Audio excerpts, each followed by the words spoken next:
Okay, in this video, I'm going to show you how you can replace a broken bed slat on a frame. You can see this one snapped here just from too much weight, people sitting on the end of the bed all at one time.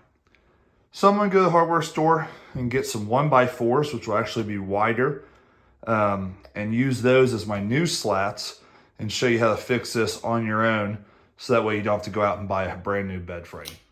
Okay, so the first thing I'm gonna do is I'm just gonna get a measurement of the slat distance from one side of the bed to the other, and then that way I'll know how long to cut my 1x4s. And for this bed, my slats are gonna be right at about 54 inches. About 54 inches, maybe 54 1/4 is what we'll do. And that'll give me enough room to be able to screw it onto these cleats. So about 54 inches per slat is what I'm looking at. Okay, the second thing I'm going to measure are these feet here. So we have 6.5 inches on this little foot here. So 6.5 for those. And then for the slats, we're going to do 54 1/4 or maybe even 54 1/2. Maybe somewhere in between those two.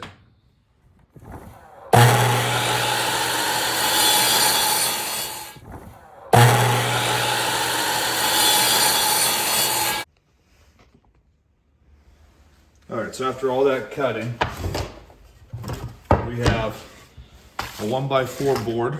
So we got wider width, which will hopefully provide more protection.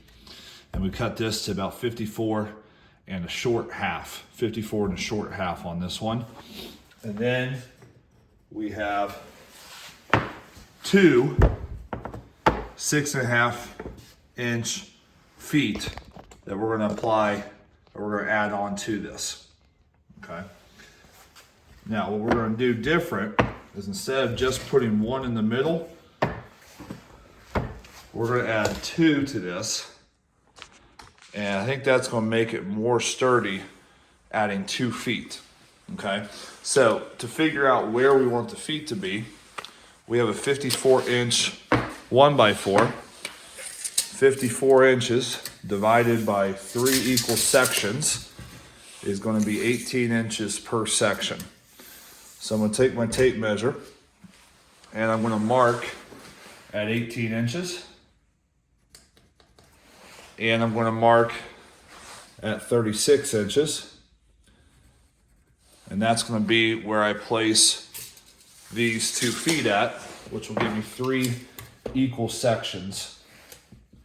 And hopefully distribute the weight that this board is going to be taking from the bed and the mattress. So I'll mark those 2 spots out on the board for where the feet will go. Okay, the next thing we're going to do is we're going to pre-drill these boards. Okay? And the reason we're going to pre-drill the boards is because we do not want any sort of cracking happening with these boards or splitting of the boards early on. So I'm going to drill a hole through there. And then we're going to come down to the other side. And we're going to pre-drill for the other foot.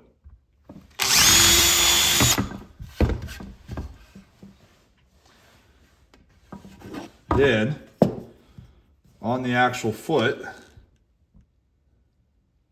we're going to pre-drill the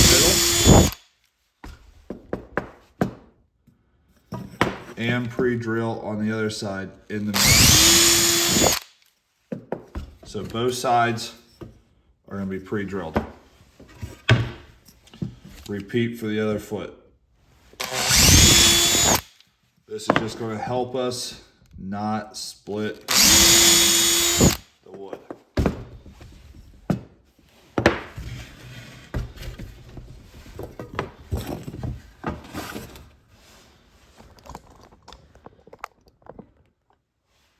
After that, we're going to take the drill out and we're going to add a countersink bit onto our drill.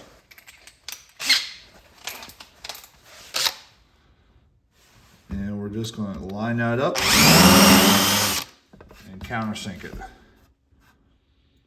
Now you can screw together the 1x4 and the 2x2 foot. Adding the countersink detail allows the top of this screw to sit below the top of the 1x4, so that way it doesn't rub up against your mattress or box spring and tear anything later on. Okay, so I've did that twice now, and I have 2 of the feet attached to this 1x4, spread apart to hopefully distribute the weight better. We've countersunk the screws on both sides so it won't rub up against the box spring or the mattress. And if we flip this over, we see that I've already pre-drilled on the bottom side of these feet as well. We are going to add these leveling glides, which are basically adjustable feet, to the bottom of these. And I'll put a link in the description below on this video where you can find these. Okay, so these are pretty easy to use. You take them out of the package and just remove this plastic piece here that's used for spacing purposes. And you put it into your pre-drill hole. Tap it in with your hammer. Don't hit it crazy, but tap it in with your hammer. I'm not going to tap this in all the way. I'm going to leave it lifted out a little bit, and then you can turn it left or right to adjust the height of your bed slat to make sure it makes contact with the ground in your room. The last thing I'm going to do is go to both ends of this 1x4 and pre-drill 2 holes. These holes will be where I screw the slat to the bed cleat, or the cleat in the bed frame. And it's very important that I pre-drill these holes because it's at the end of the board, which makes it susceptible to splitting or cracking. And because I countersunk the middle, I'm also going to countersink these holes on the ends of the slat. Do this for both sides. Now I'm up back in the room, and the first thing I'm going to do is remove this broken slat that was made very cheaply, obviously, by the manufacturer. So we're going to go ahead and take this out because it's not offering any structural support. So after removing these 2 screws and taking out this cracked slat, I'm going to bring in the new slat that we just made with the 2 adjustable feet.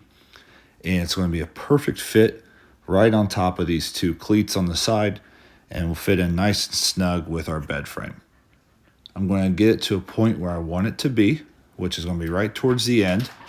And then I'm going to get a couple small screws and screw this onto the cleat. Now I will point out that one thing that is not shown in this video is I'm also pre-drilling into the cleat before adding the screws. Basically everything I do with this project, I'm pre-drilling through the wood to prevent cracks and splits. So make sure you drill first, get a nice pre-drilled hole, then add your screws second.